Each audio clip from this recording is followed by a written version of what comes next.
special guests, Miss Ariella Zabaya and Mr. Chico Soro from Bow Dance Group. Bula ladies, hello and welcome again. Thank you for making the time to be here with us today. Now, Miss Michelle Reddy and Miss Anna Tuitake were supposed to join us, but they have given their apologies because they were not able to make it to this meeting. Before we start off proper, I would like to inform everybody that we are recording this session. Is that all right with everyone present here? Okay. All right. Oh, good. Great. Thank you. So, just setting the tone for our meeting. So we will start off with a bit of introduction. Ariella has already done a good job. And then we'll introduce the women power ladies here in Fiji. We'll talk a little bit about the global movement, which Sandra will focus on. And then Lenoma will talk to us about the Fijian movement here locally. We will have an interview session, and then we will wrap up the session with a bit of question and answers. So without taking further time, I would like our women group ladies to start off with the introduction. So we'll take a minute each, and we will start off with Lenoma. Okay, Mbula everyone. Thank you, Ariella and Sachika, for joining us today. Hi. Allow me to introduce the reason why I'm part of this Women Power movement. I'm Lenoma, and I'm a proud woman of dual heritage. Although I'm more familiar with my Fijian, my mother's indigenous culture than my father's Indian culture, I've grown to embrace the uniqueness and complexity of both cultures. So first of all, my mother was my biggest inspiration, and today is actually her birthday. So that's beautiful. Yeah, isn't it? So she was the oldest of 10 girls, and without a male sibling, she took on the responsibility that's traditionally expected of a Fijian man. And growing up, and until she passed away, I got to realize that although the Fijian culture is patriarchal in nature, there is a level of acceptance and respect given to women who take up that role. And this is the reason why empowering women is so important to me, and it's so close to my heart. And to be part of Women Fiji is an opportunity that women can arise from the shadows. Thank you, Lenoma. We will move on to Diane now. Bula ladies, and a big warm hello to Ariella and Sachiko who have joined us this morning. My name is Diane, and I work for the National Airline, and I facilitate the Leadership Development Program that develops emerging leaders company-wide using a holistic leadership development approach.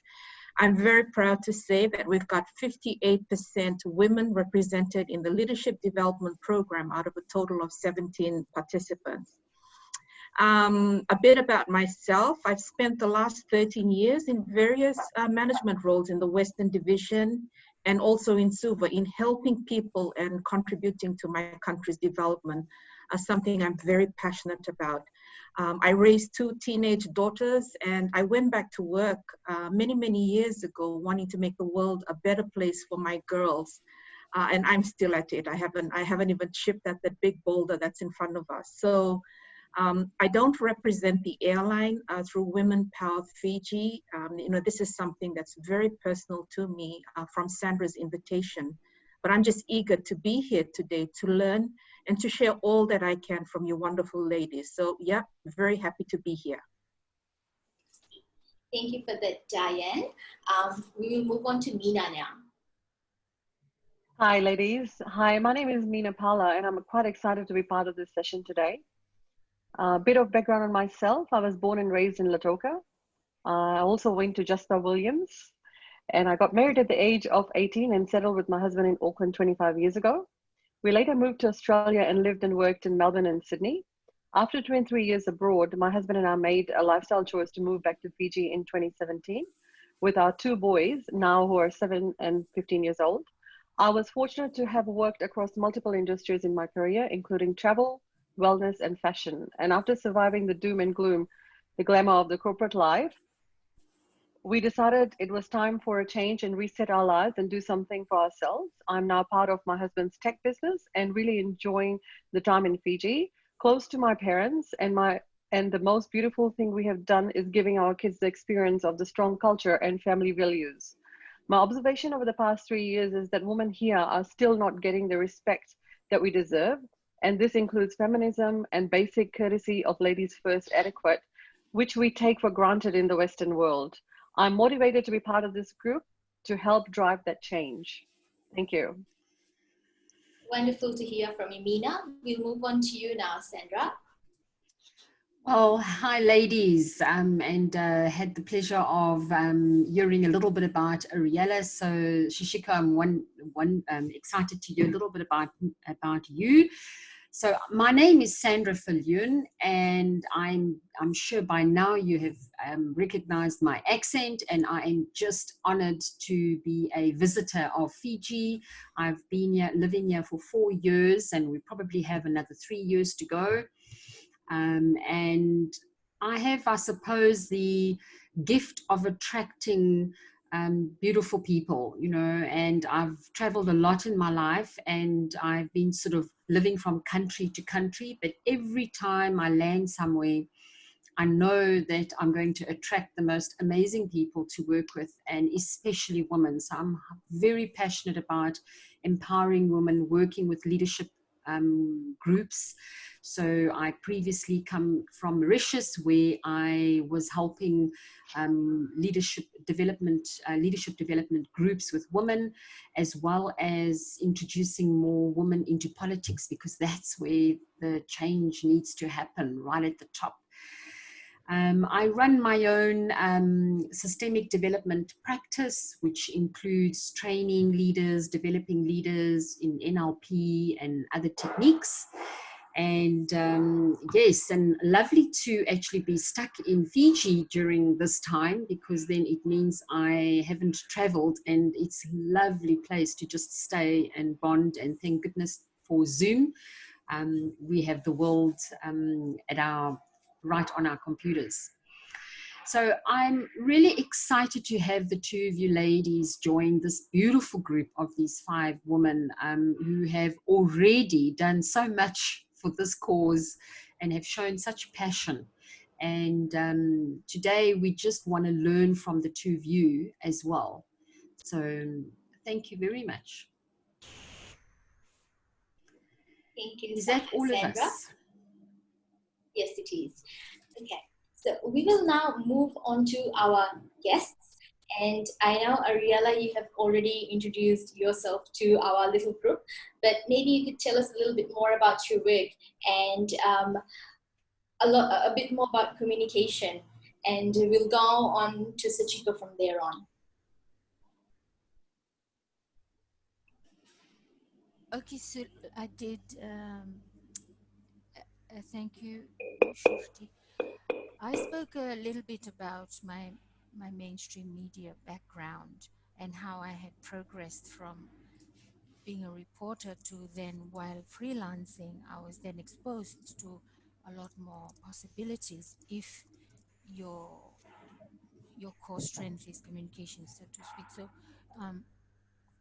you can, and when you're in the newsroom, you either stay there and make it a career, or you get a little bit more curious. But also for me, because I was studying part-time throughout my working life, there was always this intellectual challenges that would make me a little bit more curious, if you will. And so and also I started meeting a lot more women in positions that for me until then were taken up predominantly by men, and I'm referring both to the media industry and the development sector. and even in school at the University of the South Pacific, where I was at the time, you also saw a lot more male academics than women academics. And but the greatest, I think, the best, one of the most empowering decision that I took was to become a full-time student and then work out how I was going to survive. Um, so my entire tertiary, I would start a course and then look crazily for a scholarship. So I ended up having scholarships through my after I finished my first degree, which was journalism and history politics, double major at USP. I then got a scholarship to go to France and learn French. So that really opened up my, broadened my perspectives, opened me up to a completely different culture. But you're not just talking about European culture, you're talking about even a campus culture where you had people from all over um, the countries that you were not used to meeting. Okay? So here at USP, it was like, great, you have the Pacific Island, but Pacific Islanders, but your cultural practices, they were similar, if you will. Not the same for sure, but they were similar, so you could always connect at some point. But in Europe, I really, that's, and that's why I say one of the most empowering decisions for me was to become a full-time student. And then I tried to work out how I was going to pay the rent and just leave. Um, so that was the first scholarship, was a French government scholarship. And I came back and worked for SPC for a little bit. And then I decided to go back to school, and I completed a postgrad in Pacific Studies. Now that really, in terms of my personal interest in the arts, that gave me a bit of academic background and just being able to trace, for example, how the forefathers traveled across the Pacific, being able to trace that with language, for example. And so the postgraduate diploma really also entrenched in me pride, if you will, in my own ancestry, you not just Fijian, but Pacific. Because when you were at the time when I was studying, you didn't really, even in history, there wasn't much Pacific history going around. All the materials was we were discussing, and we were exploring other history, histories from other countries, from other continents. Um, so now when I talk about when I hear people talking about education, I always like it when they make specific reference to how we need to also change from the basics, and that's content, for example, just to because if our people, and I'm talking Pacific Island people, island populations, are not proud of their own history, then it'll be harder for, a little bit more difficult for us to empower them, because I believe that change, it has to start from people's minds. If your mindset is not informed a lot more about your own history, and therefore you can see yourself where you're standing here today and be able to then consider the future, I think we will always have that disconnect. And so anyway, after that, after the postgraduate diploma, um, I got another scholarship. I'm just thinking of a friend who called me a scholarship, some word that I shouldn't use. But I then got a scholarship to go to England, where I completed a master's in gender studies. And this is why I encourage the people around me who are at the level of education that they have potential in just doing areas of studies that are not traditionally taken up by Fijian children or Fijian students, tertiary. And in that experience, it was just so great to sit in a room that comprised students from all over the world, and we were discussing gender dynamics, relations, um, our cultural practices, and how we might see in the Western view might be seen as gender roles, but when you look at it from our perspective, the gender roles are not so much about um, your sex or what you know. It's really about for us, it's about your traditional role as a family, for example, and then it goes on. And so for me, when we talk about empowering women or just asking people to think outside the box, I would say it's really important. And from my own experience, it was really important that I was exposed to things that I wouldn't normally be exposed to, thanks to internet. This is something that's being or would be well facilitated now. But I would still encourage going out of our comfort zone to look at and see how other people live. And once you have that experience, when you come back home, for me now, it really also helps a lot in giving you the confidence of who you are and what your role is. And also, when you hear criticisms or just talk that you feel is not positive, or you either Yes. disassociate yourself, or if you are able to in the space you're in, have a discussion about whatever's being discussed. Okay. I'm sorry if I digress a little bit, but Thank you. I'll stop there for now. Thank you, Ariella. It was brilliant listening to you. We will move on to Sachika now.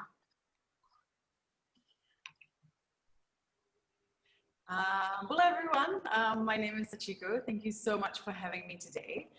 It's an honor to meet you guys.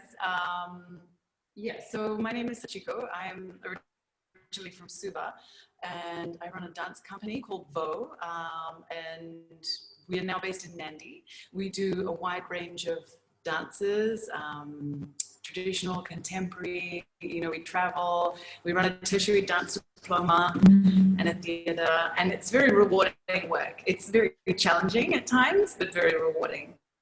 So that's briefly.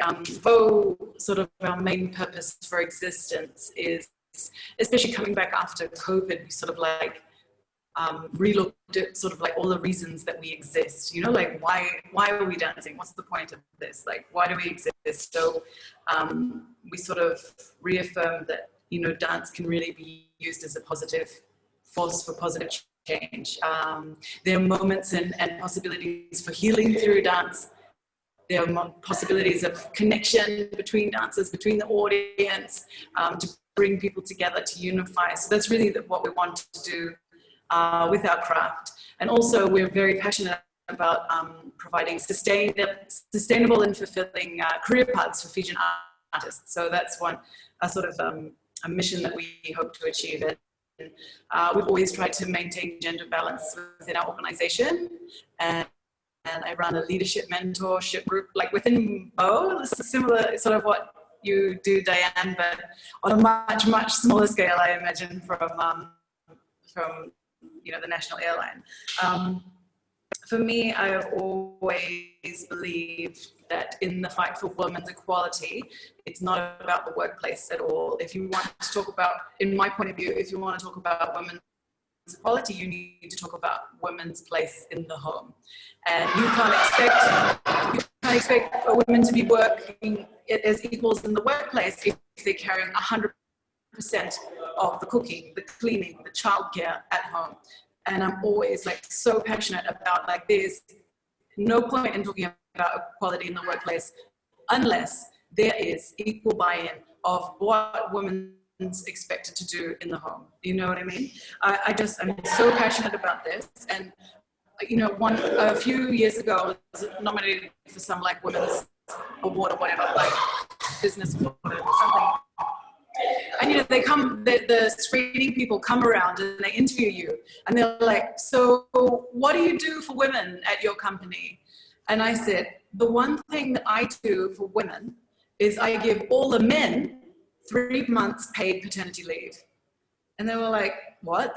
That's nothing to do with women. I'm like, that's everything to do with women. You are sending a signal to every single man in the organization that they are 50% responsible for this child. 50% of the child care is them. And I'm going to make them realize this by paying them to stay home for 3 months to look after this baby. You know what I mean? You can't expect women to, as soon as they give birth, like give up their dreams, give up their careers. They're just gonna like stay at home and look after the baby. And I like, you know what I mean? And I see this happening like again and again and again. And it shouldn't be the case. You know, it's like equal childcare. Anyway, so these people who came to interview me about, you know, our policies, they thought this was a freaking terrible idea. They were like, and I never, like, needless to say, I never heard from them again, because they were probably thinking, oh my God, I don't want to pay my staff paternity leave. Are you crazy? Like, you know, so like, but like for me, it's something that's very, very, very important. You know what I mean? And I'm lucky to be married to an amazing man who knows that I expect him to, you know, and he probably does more than 50% of the work in the house because he's awesome. And like, you know, so like I'm very lucky in that regard, you know, and yeah, so I'm really, really passionate about that. And it's not only changing males' mindsets, it's also changing the women's mindsets about what they think their expectations are. You know what I mean? Like I remember like, just on this weekend past, we went to Suva for a show and we all had stayed at my house because it was late and we had it anyway. And in the morning and we, we got home, right? And everyone was tired. And one of the dancers said, "Oh, konilaga na yale wana vakasangara na vayakavi." You know, like just off the top of his head, he just said, "Don't worry, the girls are gonna make dinner." You know, like it was just a given, you know? And I was just like, hold the phone. Like, you know, like, you know what I mean? Why do you assume that it's going to be the women that are going to make dinner for us right now? Like, why?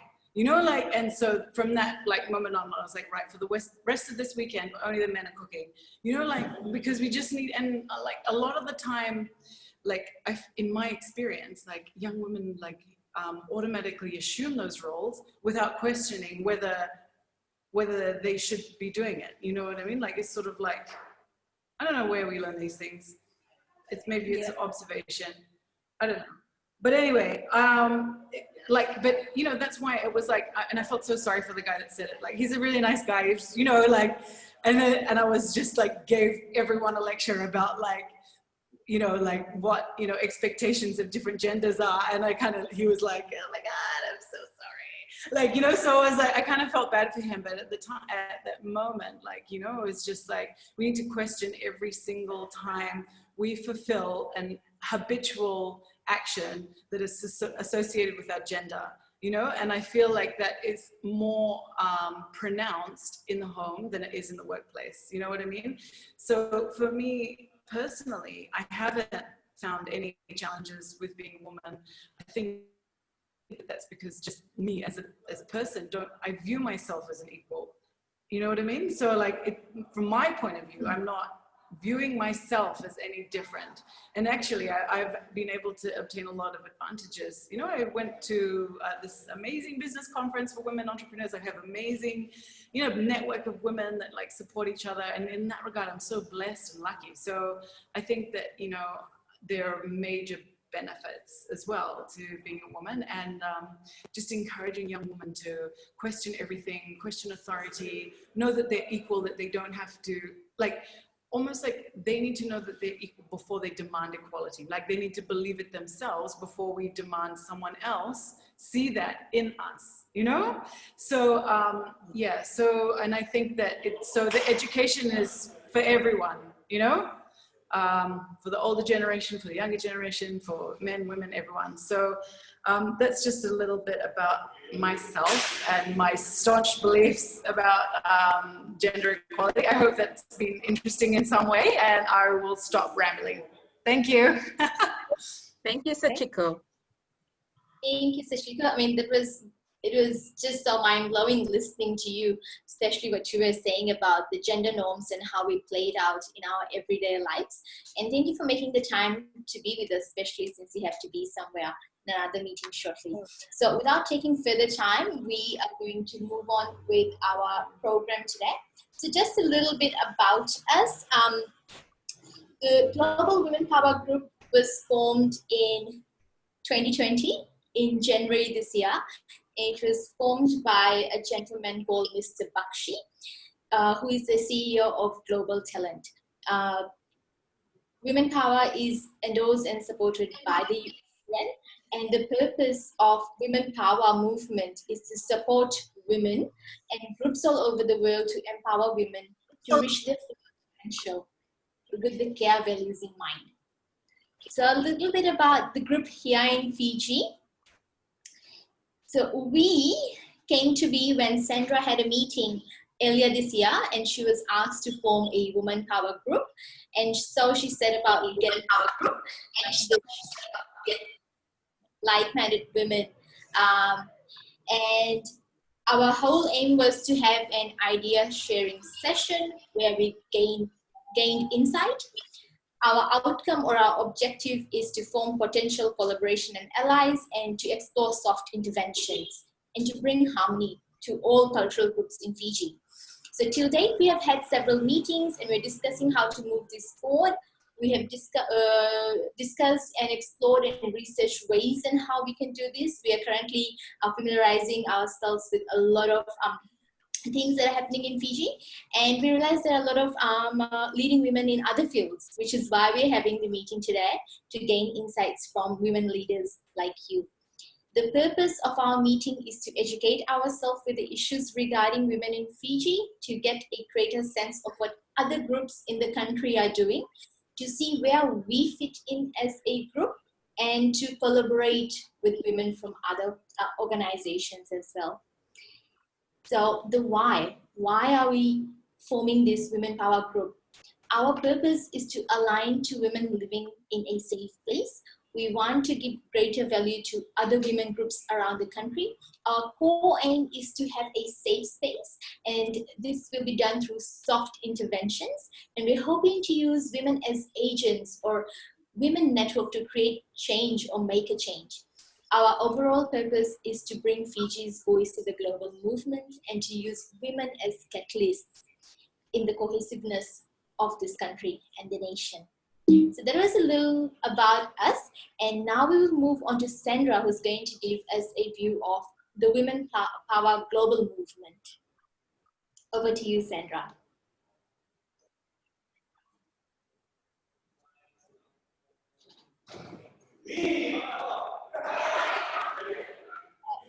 Sandra, I think your mic might mute.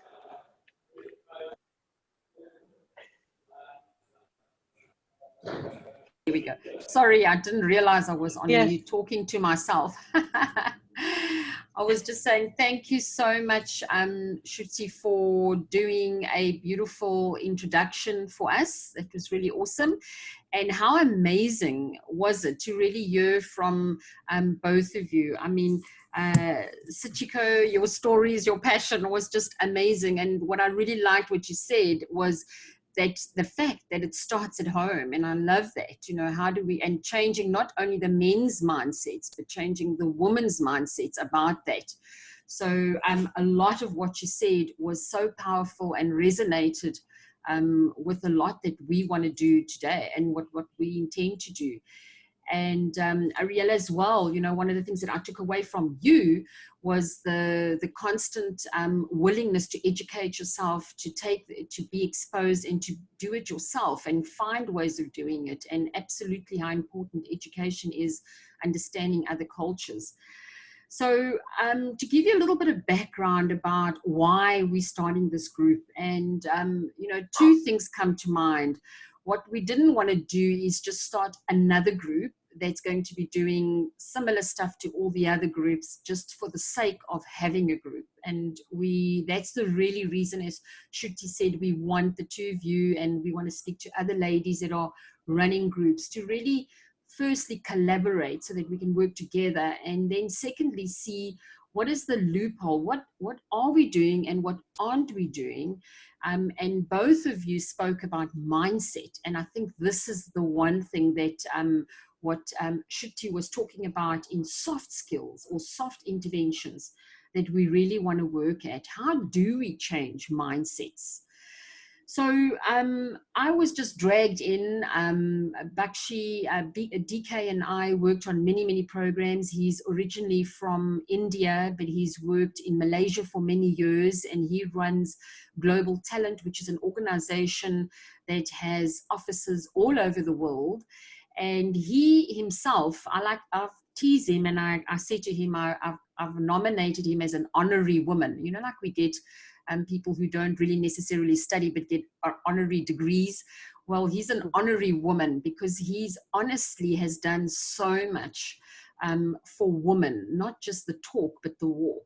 So he's got a whole group of us that he knows all over the world, from the UK, from India, from Pakistan, from Iran, from so many different, in Greece, from all over the world. And he says, let's start a movement that's going to be a global movement. He has worked with the UN. So Ariella, I know you have a lot of ideas about it. I'm not really sure exactly what part of the UN he's connecting, and if it's the Indian facility connection, or if it's the Malaysia one. But either way, he is headed up. So what his vision is to create global chapters. So we've had several meetings at the beginning of the year, and his idea is to create a advisory group of people and really collecting information that does things, not just attends functions, not just does networking, nice coffees and teas, but really gets their hands dirty into things that make a difference, and especially with the think tanks. So his idea is to create chapters all over the world. And I was telling these beautiful ladies, my group here, that they know that I'm in Fiji. So I said, oh, great, Sandra, you can just do it in Fiji. And when I was going through the first program, I said, but oh my gosh, I know nothing about Fiji. I know nothing about the woman problems, the woman struggles of Fiji specifically. So this group needs to be run by Fijian women. So I'm just sort of planting the seed and hoping that this is going to flower into a beautiful tree with long, long roots that really make that difference in all the areas that it needs to make. So let me move to the next one through this one. There we go. So the global vision is really opening a dignified, safe space, and we have a mission. I'm going to rush through this because I want to get to the important part, not just spend too much time, but there is a vision, there's a global, they've got done a lot of work already. It's relatively new. We only just begun in January, and all of us that are the chapter leaders who are planting the seeds are now getting groups of local women to really make this happen. The global movement has come up with some ideas of what they want to do. So they've divided it into what they've called hard interventions, which is creating things that the woman need for survival needs. And then the next thing that they've done is what they've spoken about is creating what they call thematic interventions, which is helping those to in skills that you probably don't just need in terms of the actual getting things done like agriculture, but brand awareness, e-marketing and things like that. And the other interventions are the soft interventions. This is after speaking with the five of us have met a few times, as Shruti said, and we spoke about the groups, and Diane has gone and Lenoma's gone and researched what's available and who's doing what. And we've realized that there's quite a lot of hard interventions in Fiji. There's quite a lot of women that are really helping at ground root level and doing the things that have empowered women in many ways.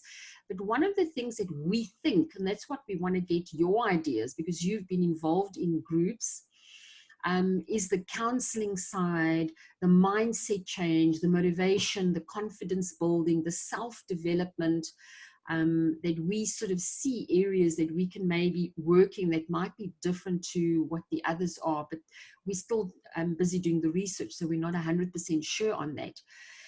And we've got some ideas that the global network have put together, but one of the things that really struck me, and I think this is beautiful, and I must share with you, when I then told them what is part of the Fijian culture, I think all of them were just melted away.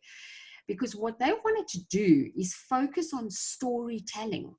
And when they told us about this, I said, oh my gosh, you got to know what the Fijian people do. We've got things called the Talanoa, where we sit on the floor and we, have such great storytelling with music and drink kava. We just know how to do this. So we thought, how do we turn that, which is predominantly probably male orientated, how do we turn that into a woman storytelling event?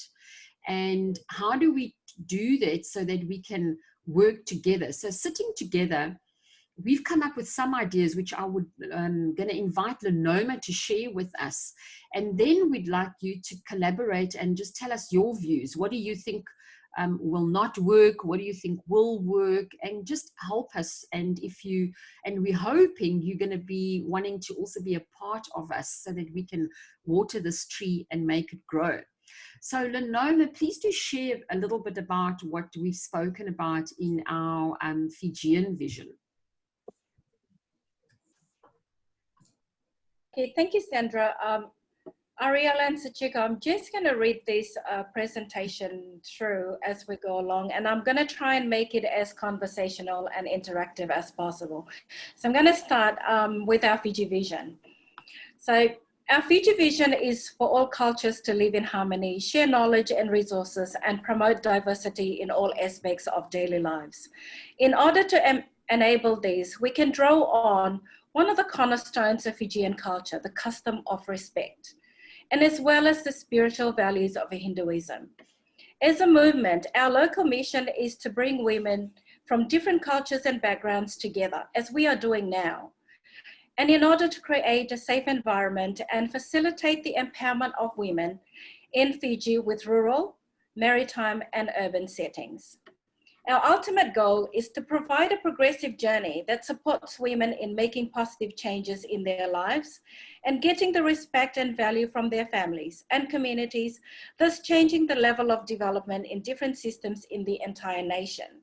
Now, Ariella and Sachiko, I'm sure this must be something that resonates with you. In any society, women play a significant role in family, in the community, and in the process of change. In a patriarchal society like Fiji, women have traditionally played second fiddle. Although some progress has been made in the last few decades, the problems women face are still prevalent, which leaves us wondering why. What haven't we addressed? What are we missing? In our view, what's missing is an alignment with culture. And Ariella and Sachiko, I'm actually quite curious to know if you feel the same way. In the past, these kinds of initiatives have attempted to redefine what the roles of women are, and they have definitely been effective, particularly in the form of hard interventions. However, we believe that we have to go much deeper and work within the framework of culture rather than from the outside. Our soft intervention approach will address this gap and set us apart. Now, our plan to accomplish our mission begins with what we have called, like Sandra said, our Talanoa sessions. These sessions include discussions with thought leaders like yourself, and also women that have been empowered and have overcome challenges that other women continue to struggle with. From these Talanoa sessions, we hope to formulate and develop lifelong solutions that can effectively reinforce culture while changing the perspectives of both women and men at the same time. And we hope we can do this with you to achieve our goals. In achieving our mission, it's vital that we take a two-pronged approach. one approach relating to women in urban areas and the other relating to those in rural and maritime. Although a lot of challenges these women face are similar in nature, there are some major differences. For rural and maritime women, issues such as poverty, health, employment, and domestic violence are widespread. Whereas those in urban areas experience more issues related to leadership and decision-making, gender inequality, and gender violence.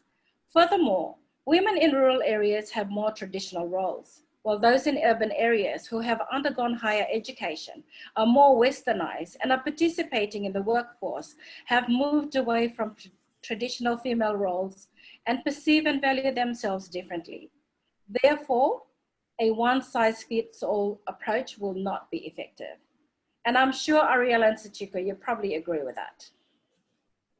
On top of that, we also need to confront the challenge that culture and gender present. It's great to promote women as educated and as nurturers and to educate our girls of their value. But how effective are those efforts if they live in the community where boys and men do not recognize that value and continue to diminish them? Now, before I hand over to Diane to elaborate more on the 4 visions that characterize our approach and purpose, I'd like to pose a question to Ariella and Sachiko. Now, from your personal experiences and what you've done, the work that you've done with women, are we on the right track, and what kind of challenges will we face when we execute this?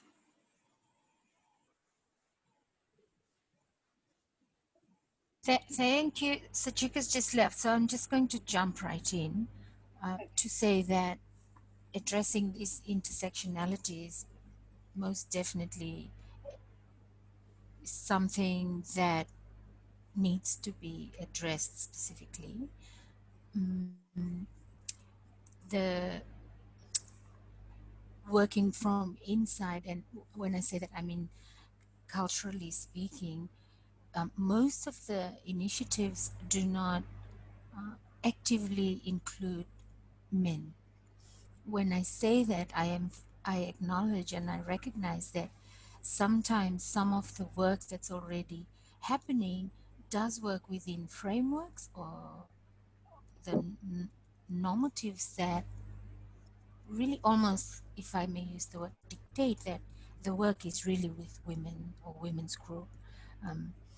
For example, when you're talking about, but there are a lot of initiatives that have addressed this. Like there are lots, there's work within the EVO, elimination of violence against women and girls. There's work there that consciously includes men, particularly in societies where most of the leadership roles are set aside for men. So then you have faith that is such a huge influencer in our communities, but is not recognized so in most of the work that has been done already being done. Working with faith-based organization is understandably an area where programs, projects, people would hesitate to tread into for obvious reasons. There are lots of the dynamics just in that specific space when we just talk about the faith-based organization or working with faith-based organizations. So I think in terms of the analysis that you want to go this way, when I mean the soft intervention, referencing your soft intervention decision, it would really complement, if you will, what's already being done in terms of what you categorize as hard interventions. So I'm in agreement that I think that you are on the right path, but that's just me. There are other people, but that's where Sachiko is also would have been really great, because she's doing something that is groundbreaking even for Fiji's um, even for Fiji's society communities, but she's made so much progress in terms of advocating for the arts, in particular dance, as not just something that kids can get interested in. I mean, it teaches children or her students a lot about compassion and cooperation, but in generally speaking, she has also made a lot of uh, progress in terms of advocating the fact that this can be a real job in inverted commas. But I make reference to that because if you're looking at your soft interventions and you're thinking of the Fiji being such a heterogeneous society, and there's so much, you will have to negotiate so many different little spaces. The dance, this form of advocacy would be one of probably one of the platforms that the group might want to consider. But that I'm sure I'm going ahead of myself. But just to answer your question, Lanoma, I'm very excited to hear what you've just discussed. I'll stop here. Wow. Thank you, Fantastic. Ariella. Thank you, Ariella. Now give the platform to Diane and Mina. Okay. Take it. Yeah, Hey, thank you. hi. Sorry, go on. Yeah, go ahead, Mina. Yeah, thanks. Hi, Ariella. Thank you for talking to us, and you've covered a lot. So what we would like to hear a little bit more about you. We have compiled some questions myself and Diane would ask, so we can get some direction in how we can make a difference here in Fiji. Like I said, you've covered a lot already. If I mean, don't mind me if I'm going to repeat them. I mean, we'll just ignore the ones you've already answered. Tell us about your passion for empowering women here in Fiji.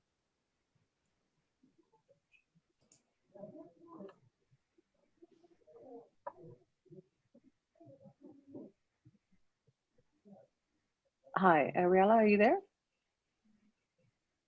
This is a huge word, passion in itself. There's so much. It's such a broad, for me, I think gender equality and just working in a space for women's empowerment, it's a personal, like because as a young school leaver who moved to Suva, and so I have come across a lot of personal experiences that informs this um,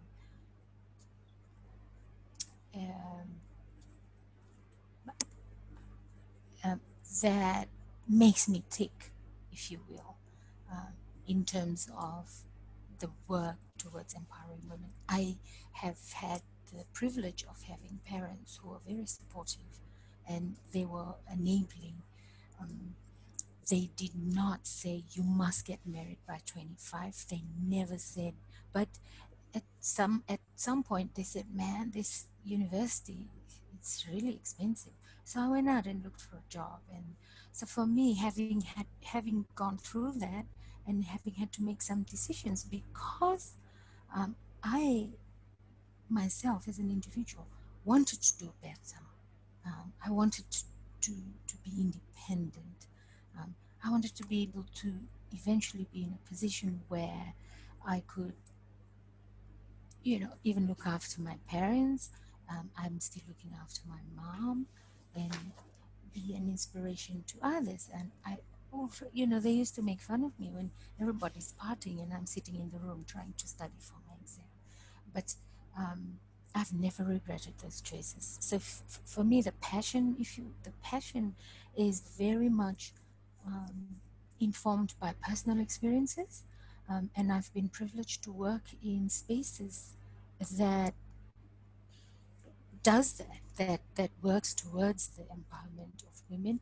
Currently, I'm working in a project that does economic empowerment with the ultimate objective or the belief that if women are economically independent, they'll be able to we'd be able to move towards true and live gender equality. But yes, I agree with the discussion that it really does have to start from individual, individual mindsets, and has to start from families. I've That's answered your great. question. That's great. You have. Thank you. Tell us a little bit about your achievements through your organization.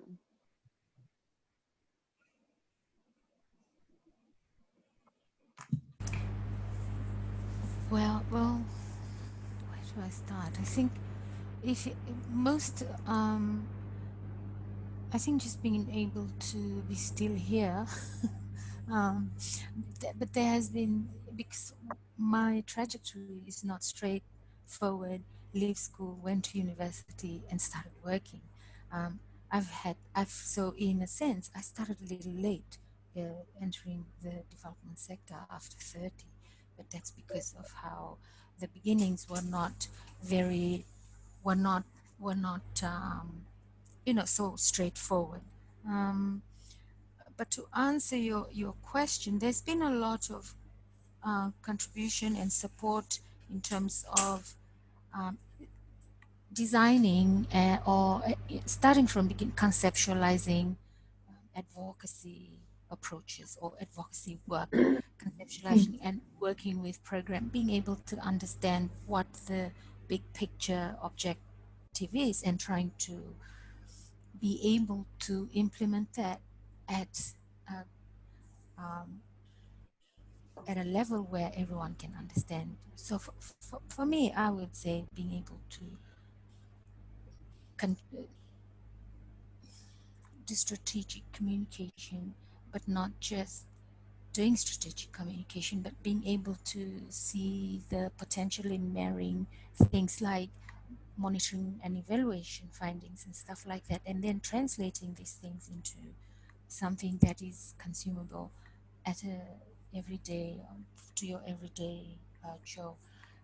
But with those come tools that for me I've been able to develop this, but still at an organizational level, currently at a project level. And one of the biggest things have also been writing opinion editorials for the people that I worked for. So I've done that at the United Nations Population Fund when I was there. It was and using the Fiji Times primarily as a platform. Continued to do that at Foreign Secretariat, and I still am able to do that at the moment. Um, I'm talking about the opinion editorials because in drafting, you really want to speak to that 14-year-old girl who might be reading this in a school library in a completely different environment than that you are in, trying to inspire, but also contributing to worldviews at that young age, so that they have things that they can look to or look at in terms of career, so forth and so forth. And so for me, it's kind of like soft interventions, and this is probably why I'm biased towards your preferred approach. Thank you. Thank you, Ariella. That was well answered. It's quite a good direction. Is there, what have you been involved in women's groups here in Fiji?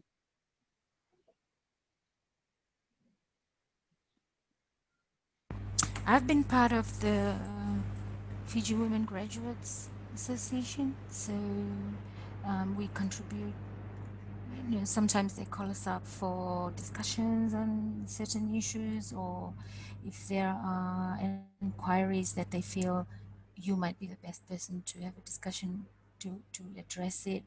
Um, the association organizes walks, the mentorship walks, so they partner you with someone who with a young person who might be interested in your professional field. And during this 1 hour walk, you talk about the work and have a general discussion with this young person about their aspirations and stuff like that. There are other And the usual thing, I'm a member of FWRM as well, so there's a lot of work in that, but just being also able to contribute to discussions like this. You don't have to always be upfront, but just being able to share knowledge and learn from each other, but also contributing to it from both professional and in your personal capacity. In my personal capacity, I'm just part of this small group of women who started this food program for it's, I think it's crudely, we crudely call it the Feed Lami committee, but it's very informal. All communications are through messenger, and then we occasionally sit down because a lot of money has been coming through. What we do is organize food packs for communities around Lami, including Gawia. We where there's money needed, if there's a shortage, we meet that. Most of us with cars, we do the deliveries. Um, yeah, we were supposed to end in August, but there's a lot of people have also given us money, and so we'll continue until December and then see. But that's one of the things that I'm working with specifically to answer your question. That's specific to what are you doing in relation to women's work. That's amazing. That's amazing. And what are your target group for your organization? So you've already answered in terms of the Fiji Women's graduation, where you're targeting is the younger generation. Is there any other target group you have in the organization or association?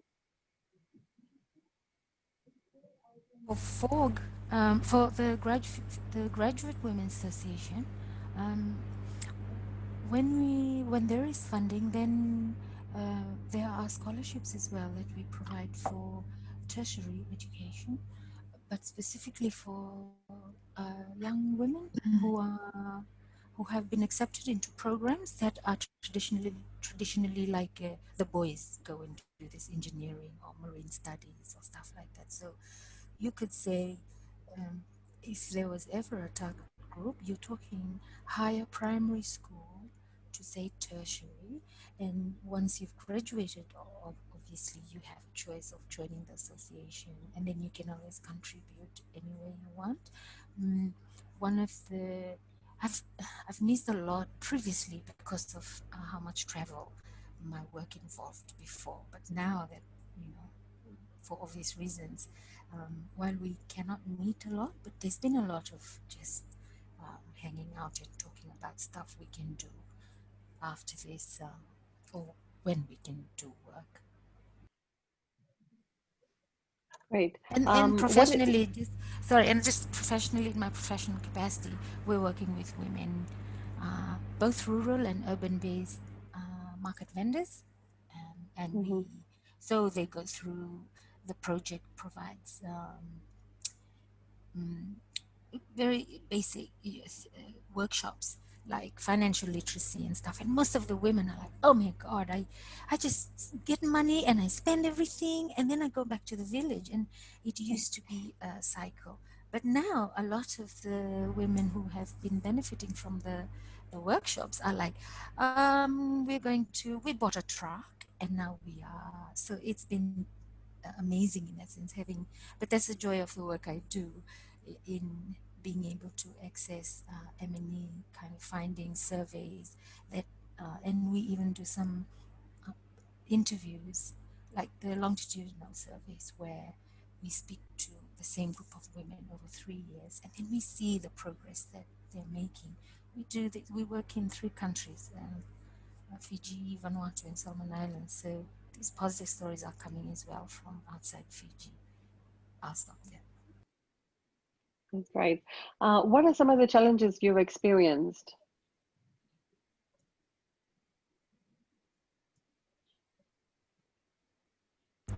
I think I'm in a privileged position working for the UN and the regional organizations that I've worked in, just in terms of how there's a lot less sexual harassment and, you know, unfair treatment. A lot of the guys are, you know, I mean, you are working with professionals who are very much aware that, you know, but um, there are sometimes it does come up, particularly if you are on mission in other countries.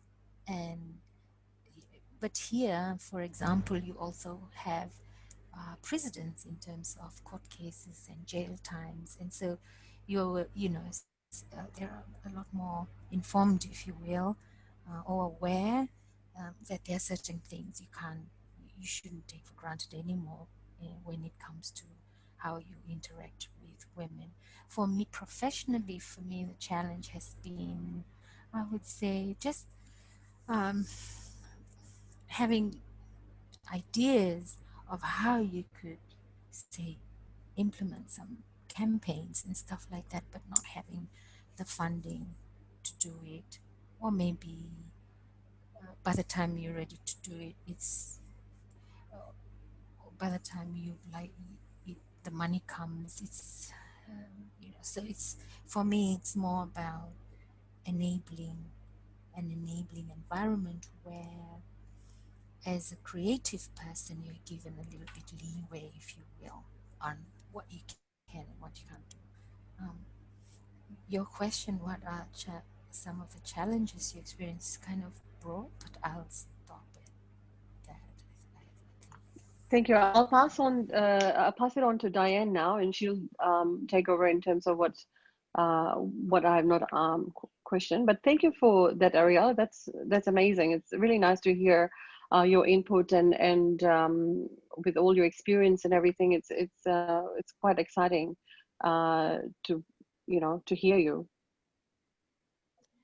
Thank you. Thank you so much, Mina. Ariella, I was just so intrigued, and I want to hear more, about your experiences, and and to hear, to hear you share with us, how your curiosity and your passion started at a very young age. And in your introduction, you talked about, change has to happen from people's minds. I do know that we're also pressed for time as well. I've just, and I'll just, before I ask a few questions, I just wanted to, talk through the Fiji purpose. And Lenoma talked a little bit about, why we're so interested in setting up this group. And these four overarching principles of harmony, and in bringing harmony through cross-cultural differences. So as we have more in common that separates us, sharing, by initiating sharing for cross-cultural learning and mentoring. As women, we have a lot to share and learn from each other, and using the Talanoa as a forum to share and learn from each other. Diversity, by encouraging diversity in all aspects, as Fiji is very much a multicultural and diverse country, whether it be business, social, economic, or health. We celebrate women in diversity. And finally, change enablers, by empowering women to be change makers, to use their roles as educators and nurturers in the family and in the community to influence the custom of respect, as Lenoma spoke about initially. And and like I said in my open, I was just so intrigued because as you were speaking, Ariella, and also from Sachiko as well, these aspects of having harmony by sharing, by being diverse and by being change enablers. You both through your life experience have given us a glimpse of that through the work that you do. And I'm also, the point that you made is, Ariella, is the soft interventions, that we spoke about in the beginning by Shirti and also Sandra, will complement the hard interventions that are already in place. So I just wanted to, as a last question before we, I pass it over to Shruti, is just ask you, what would your advice be for a group of passionate women that are based in the West, that look at, wanting to plant this tree, as Sandra said so lovely, of planting this tree at a time in our country as we are right now, and planting a tree that will set its roots down and making a difference in families, in women's lives, and overall in our country. What would be your pearls of wisdom that you would share with us?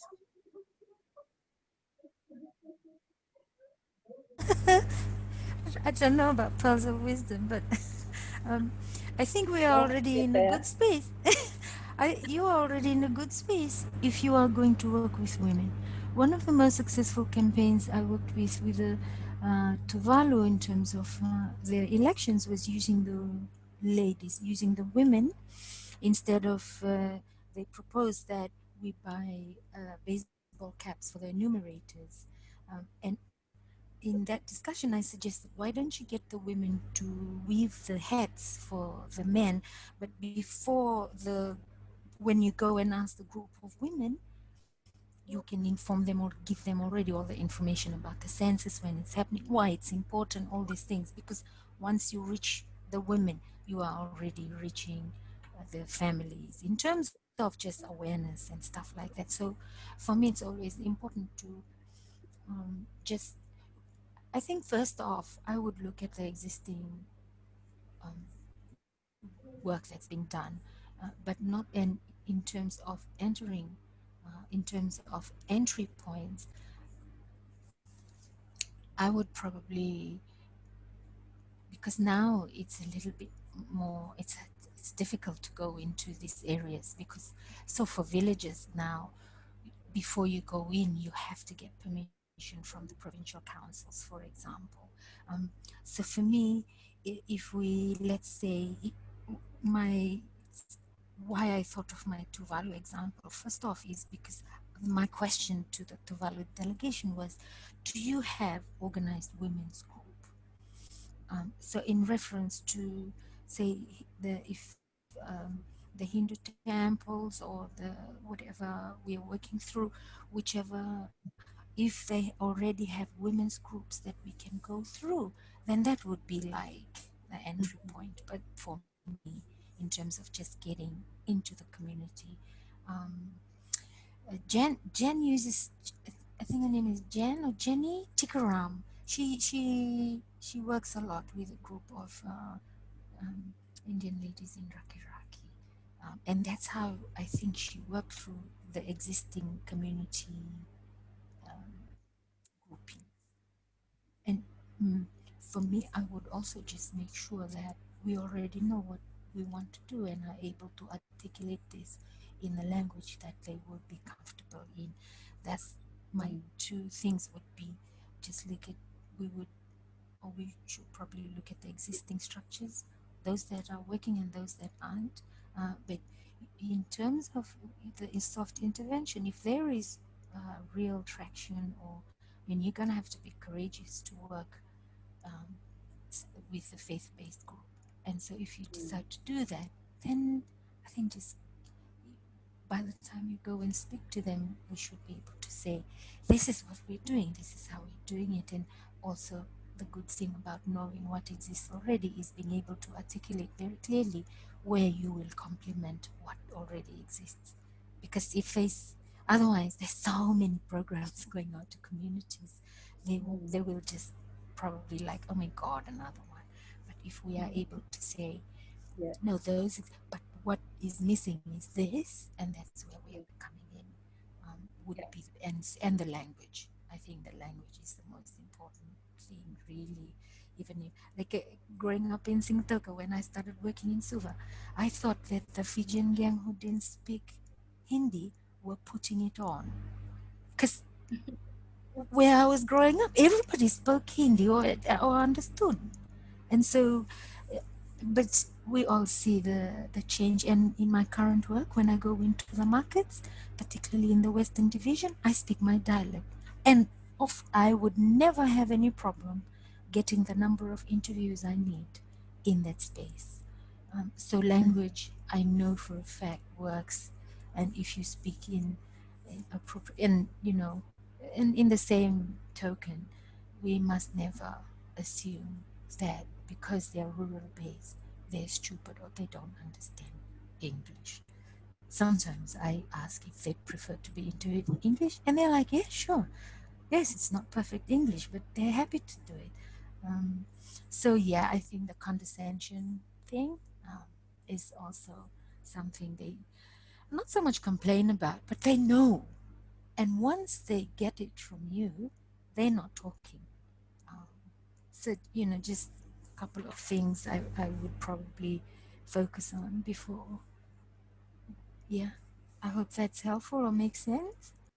Yeah, Very much, yeah, very much so, Ariella, and to Lanoma's point earlier, when she talked about, you know, who we'd like to target and the differences, if we were to go out in, peri-urban or rural communities or going out in the villages, the approach would be, vastly different because of the cultural aspects, the structural setups is quite different than if we were to go to an urban setting. Um, and the points that you've raised, I just want to highlight them, which is so relevant to the to the work that we're interested in doing. Is, you talked about looking at existing work, what's currently being done, and what's working well and what's not working well as a starting point.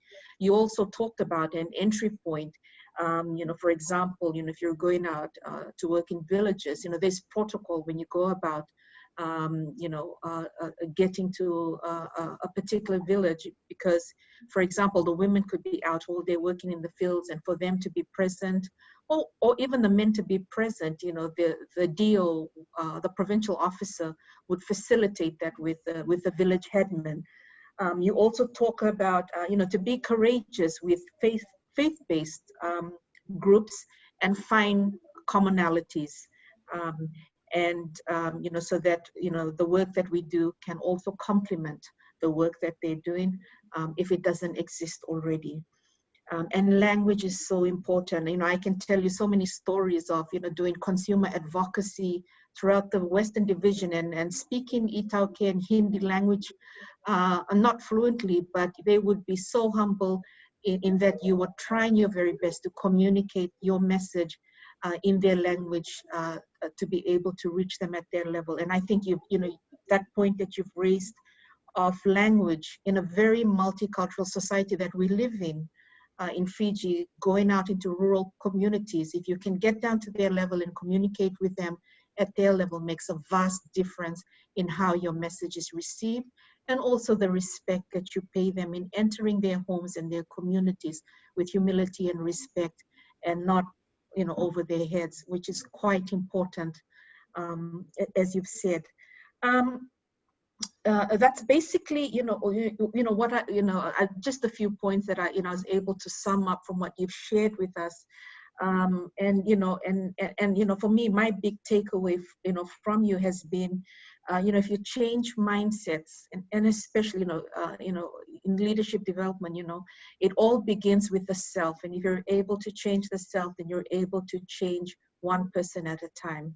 So I'll now pass it over to Shruti to talk about what's coming up next for the Women in Power Fiji group.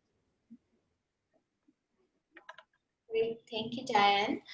Well, firstly, Ariella, it was just wonderful listening to you. I mean, you brought so many points to the table, some of which we had already discussed, and you reaffirmed many things that we were discussing in the group about not doing things that other groups might be doing, because we do want to fit in rather than step on somebody's toes. Apart from that, I really liked what you said about language. Like Diane mentioned, and the fact that if somebody doesn't speak the most optimum English or Hindi or whatever language it may be, it does not mean that they are stupid, as to say. So thank you for that. Now, moving on from here, we do have an event planned after this session. So in October of this year, we are planning to have a Talanoa storytelling session where we'll be encouraging thought leaders. So we're going to get a group of leaders, women leaders, who would be able to lead this session, and for them to share their story with the rest of the group. And this will in turn cause women to inspire other women. So we want to create the chain. And again, this will be happening in October this year. So we would very much like it if you were a part of this event as well. And we'd love to have you there and you share your story with other women who will be part of the program. A little bit about the program, we're going to invite cross-cultural, so we're going to make sure that it's a diverse group, and we're going to pick women who we believe can share stories that can help empower other women. And we're going to create the thought leaders, as we have mentioned in these storytelling sessions, so that we can feather our soft intervention skills and bring our local women power movement to a much bigger base and develop it along the way. So we'll definitely love to have you there, Ariella, if you're able to make it. And if you could give us some suggestions as to some other women who might be good for this storytelling session as well. Yes, no worries. I'd be happy to join if I'm not. It would be during the week, yes? Haven't specified a date yet, but we're looking at the first week of October. Okay, because the slide also said September. I was like, okay. The slide had September, and you were saying October. First week of October. Okay, said. Yes, okay. I hope that was helpful. It was definitely. Yeah. So Ariella, do you think, what would you suggest in terms of timing? Would during the week be better than weekend? Because I think we were originally thinking, what did we say, Lenoma, on a Friday or Saturday? Yeah, we originally said weekend so that women are not, getting themselves out of their work schedules during the week. But what do you think, Ariella? Would that be the best day to do it, in the weekend or weekdays? No, the weekends would be great. I'm also part of a couple of Zoom sessions that happen Saturdays. I might not do Fridays because, young single women are doing their thing on Fridays. Okay. So we don't It's want good to advice. So no, weekend would work fine. Even for this, I came in much earlier so that I could take this time off during the day. So yes, it's would be considerate to do it in the weekends, and then I just hope the big guns you're inviting will be able to do it during the weekends too. But of course, if I'm invited to be part of it, I'll gladly join. I'm looking forward to the next one. Thank you. Fantastic. Thank you so much, Ariella, for all the knowledge that you shared and advice. I think we're really looking forward to that. So, and for your time for being here. We're definitely going to call on you to be one of the storytellers. So we'll let you know as soon as we confirm a date. But thank you for your time. It's really been wonderful to have you. No worries. I'm glad you found some tidbits useful, and I look forward to the next one. Inaka. Ariella. Thank you. Thank you. Thank you, Ariella. See you again Thank later. you. Bye. Bye. Thank you. Bye. Okay, Lola Matumami. Okay, set. Bye. Bye.